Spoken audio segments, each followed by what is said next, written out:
Strange things began happening in a quiet Midwestern town.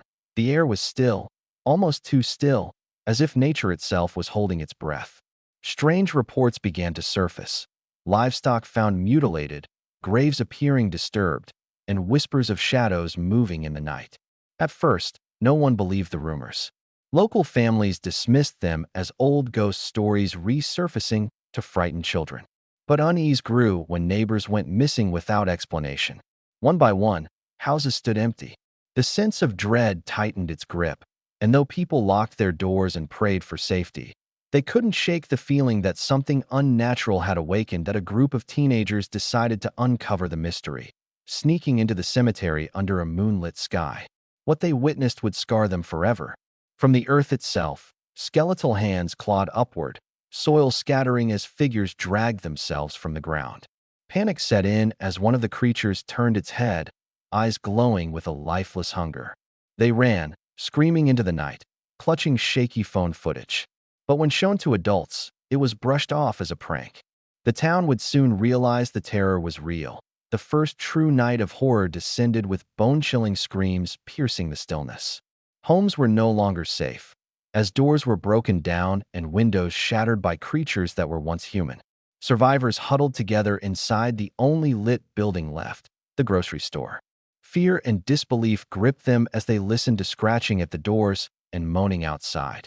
They whispered prayers, clutching makeshift weapons, knowing that dawn might not come for them. Outside, the streets were alive with the shuffle of the dead, searching endlessly for fresh flesh. By morning, military trucks roared into town, soldiers setting up barricades and checkpoints. The government declared the town a quarantine zone, warning no one in or out.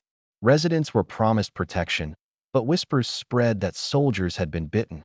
Uneasy glances between the troops betrayed the truth. This was not under control. Panic erupted when an infected soldier turned on his own squad, ripping through them in chaos. Helicopters circled above, loudspeakers urging civilians to remain indoors. But it was already too late. The infection was no longer confined. It was spreading, invisible and unstoppable. Desperate to escape, a group of survivors gathered supplies and slipped out through abandoned backroads. Burnout cars and overturned buses lined the highways, symbols of failed escapes before them. Every corner carried danger, broken glass, blood trails, and the silence before sudden snarls. They moved quietly, clutching weapons, hearts pounding at every rustle in the trees. Hope flickered when they saw distant city lights, but fear grew with each step. Was the city safe, or would it be another graveyard waiting to swallow them whole? Survival meant pushing forward into the unknown darkness. The survivors staggered into a hospital seeking help for wounds inflicted during their escape. The bright fluorescent lights gave a false sense of safety as doctors rushed to tend to them. But the illusion shattered when an infected patient in the emergency ward convulsed, then rose with unnatural strength. Chaos broke out as screams echoed through hallways and gurneys crashed to the floor. Staff and patients were torn apart in minutes, blood staining white walls.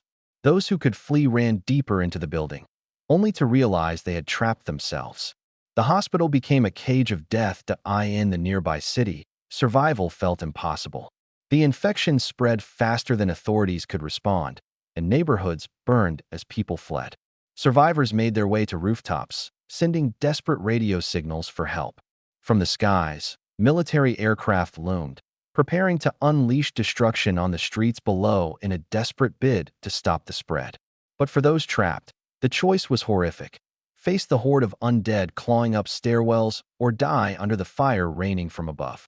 The city that never slept had become a nightmare of endless screams and burning ruins. As night fell once more, the truth slowly came out. This outbreak was no accident. It was the result of a failed secret government experiment meant to reanimate the dead for warfare. But what they created could not be controlled. The last survivors stood on the edge of survival, bloodied and broken, gazing at the horizon for any sign of hope. The world they knew was gone, replaced by an unending nightmare.